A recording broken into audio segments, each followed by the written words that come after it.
भाग 3 मेंडल के वंशागति के नियम। प्रभाविता का नियम, पृथक्करण या युग्मकों की शुद्धता का नियम व तीसरा नियम स्वतंत्र अपव्यय का नियम हम भाग 4 में अध्ययन करेंगे। मेंडल की वंशागति के नियम। मेंडल ने उद्यान मटर पर किए संकरण के प्रयोगों द्वारा कुछ महत्वपूर्ण नियमों का प्रतिपादन किया, जिन्हें मेंडल की वंशागति के नियम या आनुवंशिकता के नियमों से भी जाना जाता है। अर्थात उनके प्रयोगों में कुछ विशेषताओं को ध्यान में दिया गया।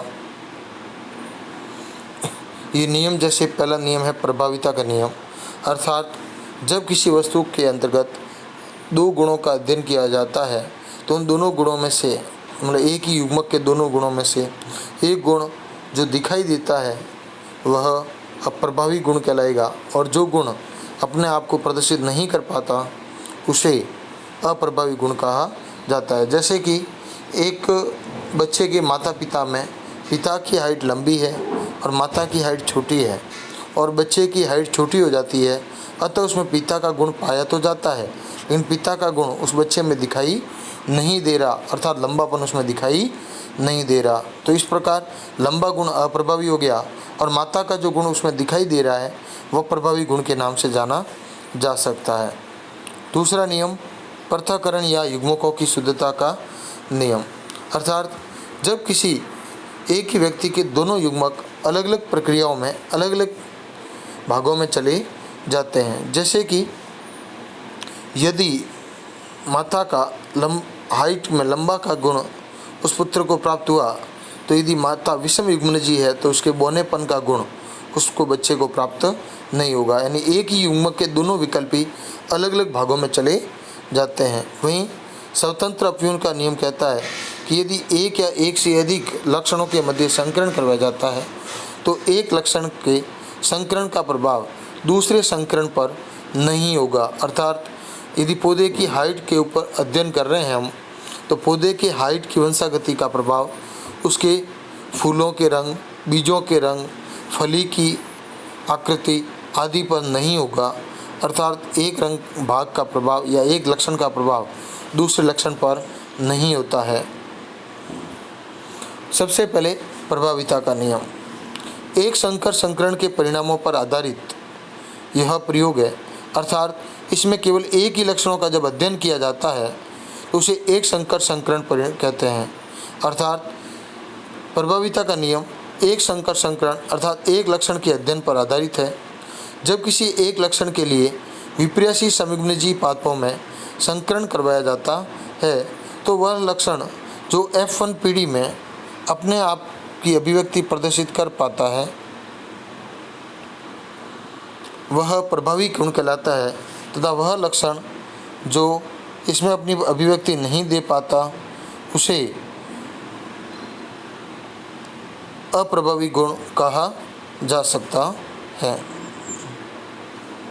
यदि समयुग्मनजी लंबा पौधा, अर्थात जैसे एक प्रभावी गुण से अपन कह सकते हैं समयुग्मनजी लंबा पौधा, दोनों के ही गुण जो कैपिटल टी है, वहीं दूसरा पौधा समयुग्मनजी बौना, इसमें दोनों ही गुण स्मॉल टी है। अर्थात जब दो समयुग्मनजी पौधों में संकरण करवाया गया तो उसकी F1 पीढ़ी में जो प्राप्त पौधे थे उनमें सभी पौधे लंबे दिखाई दिए, लेकिन वह सारे पौधे ही विषम युग्मनजी प्राप्त हुए। तो लंबे गुण को हम प्रभावी कहेंगे और बौने गुण को अप्रभावी गुण कहते हैं। लेकिन यदि इसका विपरीत उसमें यदि बौनापन का गुण दिखाई देता है, अर्थात वो पौधा बौना दिखाई देता है, तो उस स्थिति में बौना गुण प्रभावी माना जाएगा। अर्थात जो गुण दिखाई देगा वही गुण प्रभावी कहलाएगा, जो गुण दिखाई नहीं देगा वह अप्रभावी गुण कहलाता है।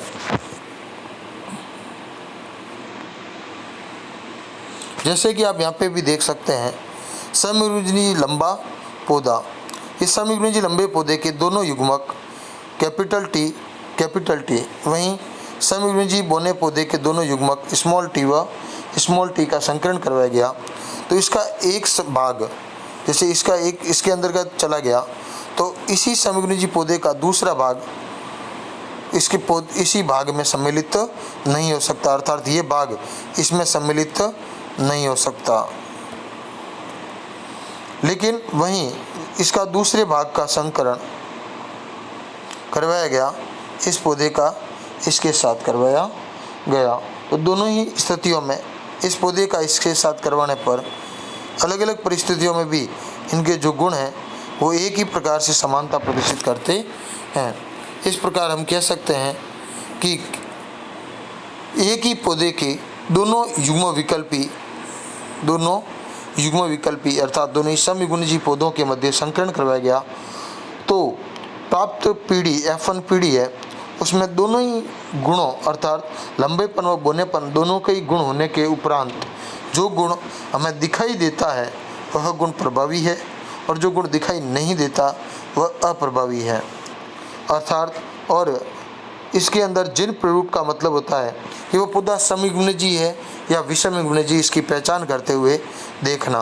तो यदि हम यहाँ देखेंगे तो सभी पौधे विषमयुग्मजी लंबे प्राप्त होते हैं, ये उसका जिन प्ररूप हुआ। वहीं ये पौधे सभी हाइट में लंबे दिखाई देते हैं, अतः लक्षण प्ररूप लंबे 100%। यदि इनमें से कोई सभी पौधे बौने दिखाई देते हैं तो इसमें हम लक्षण प्ररूप में बौने 100% भी कह सकते हैं। पृथक्करण या युग्मकों की शुद्धता का नियम। पृथक्करण का नियम भी अर्थात एक ही पौधे के दोनों युग्म विकल्पी अर्थात जैसे ये दोनों ही कैपिटल T एक ही भाग में नहीं जा सकते हैं, अर्थात ये इस भाग में गया और ये इस भाग में गया, तो यह भाग अर्थात हम ये कह सकते हैं कि अब ये भाग पुनः इसमें नहीं जा सकता, तो ये भाग इसमें गया और ये भाग इसके अंतर्गत सम्मिलित हुआ। अर्थात हम ये कहते हैं तो एक ही पौधे के दोनों भाग एक साथ संकरित होकर नहीं जा सकते, एक ही पौधे के दोनों संकरण एक ही भाग में सम्मिलित नहीं हो सकते। ये भी पौधा का गुण एक संकर संकरण के परिणामों पर आधारित था, अर्थात एक ही गुण के अध्ययन पर आधारित था।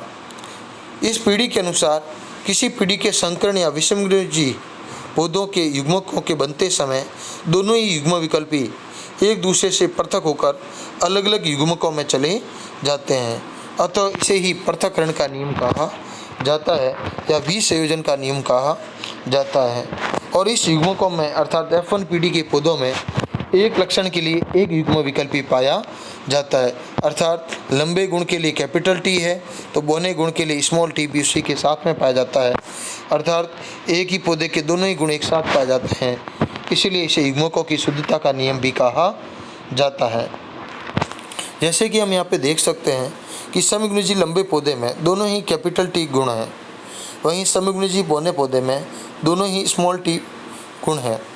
इस स्थिति में जिसके अंतर्गत ये गुण प्राप्त हुआ, जैसे कि ये गुण इस पौधे में परिवर्तित हुआ और ये गुण इस पौधे में चला गया, तो दूसरी स्थिति में हम देखेंगे कि यही गुण इसमें नहीं गया, अर्थात ये इसमें सम्मिलित नहीं हुआ, क्योंकि यह गुण एक ही पौधे के दोनों युग्मक अलग अलग पौधों में गए, अर्थात अब ये पौधा इसके अंतर्गत सम्मिलित हुआ और इसमें सम्मिलित हुआ, जिसमें कि ये वाला पौधा सम्मिलित नहीं हुआ, अर्थात एक ही पौधे के दोनों युग्मक अलग अलग भागों में चले गए। इसी प्रकार इस स्मॉल t का भाग जब इसमें सम्मिलित हुआ और इसमें सम्मिलित हुआ तो उस स्थिति में ये दोनों ही भाग इसमें सम्मिलित नहीं हुए, तो इसीलिए हम इसे कह सकते हैं कि एक ही पौधे के दोनों युग्म विकल्पी पृथक पृथक भागों में चले जाते हैं। वहीं F1 पीढ़ी के दोनों युग्मक जैसे कि यहाँ कैपिटल T व स्मॉल t है और यहाँ पर भी कैपिटल T व स्मॉल t है, तो इसके दोनों ही युग्मकों में एक लंबे का गुण है तो एक बौने का गुण है, इसमें भी एक लंबे का गुण है तो एक बौने का गुण है, इसलिए इसे युग्मकों की शुद्धता का नियम भी कहा जाता है क्योंकि F1 पीढ़ी में लंबे और बौने दोनों के लिए ही अपना अपना एक प्रभावी गुण सम्मिलित होता है।